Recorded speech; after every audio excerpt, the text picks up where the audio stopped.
जिस तरह से कश्मीर घाटी में सेना पर हमला हुआ है, इसका मतलब आतंकवादियों की ये चेतावनी है कि हम मन मर्जी से हमला कर सकते हैं। ये चुनौती है भारत के संप्रभुता को। और प्रधानमंत्री के वहां जाने के उसी दिन पर अगर ये हमला होता है, वो बहुत ही गंभीर कहानी है। और इसलिए हम मानते हैं कि भारत सरकार को केवल भर्त्सना न करते हुए और ये सहन नहीं करेंगे ये न कहते हुए बताना होगा कि आतंकवाद से कैसे जूझेंगे, क्या एक्शन प्लान है।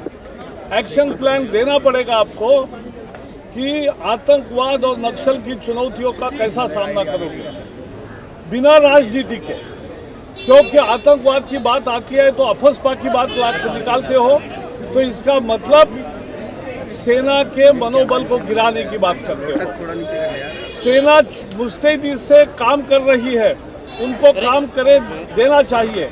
और इसलिए जो आज हमला हुआ है वो गंभीरता से लेते हुए हम मांग करते हैं कि सरकार इसका पूरा एक्शन प्लान बता दे।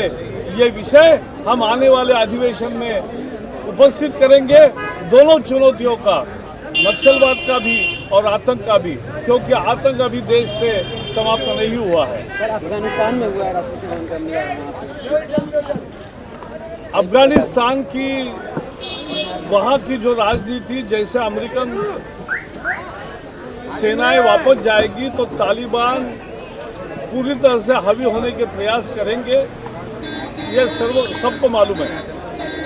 और हमें तो लगता है कि आने वाले दिन और कठिन होंगे।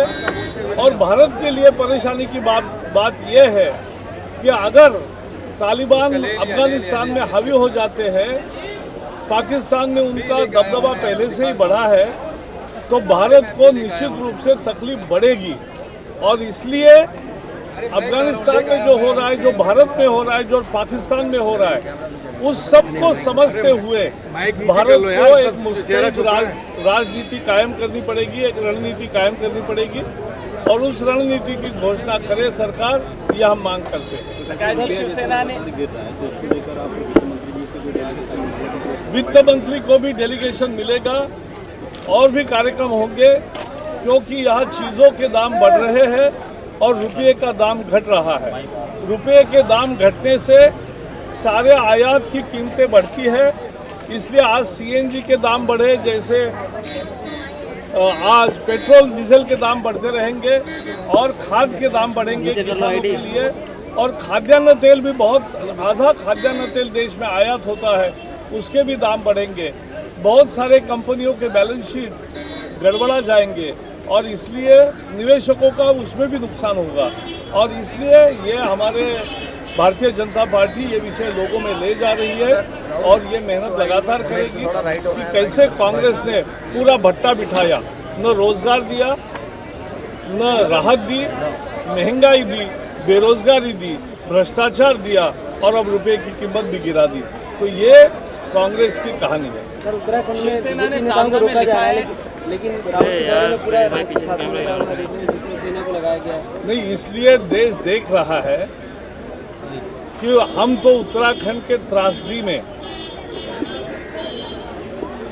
हम तो चाहते थे कि वहाँ के लोगों की सार्थक मदद करें, लेकिन जो अनेक दिन गायब रहने के बाद आ गए, तो आज अचानक सारी सरकार ने अपने नियम ताक पर रख दिए।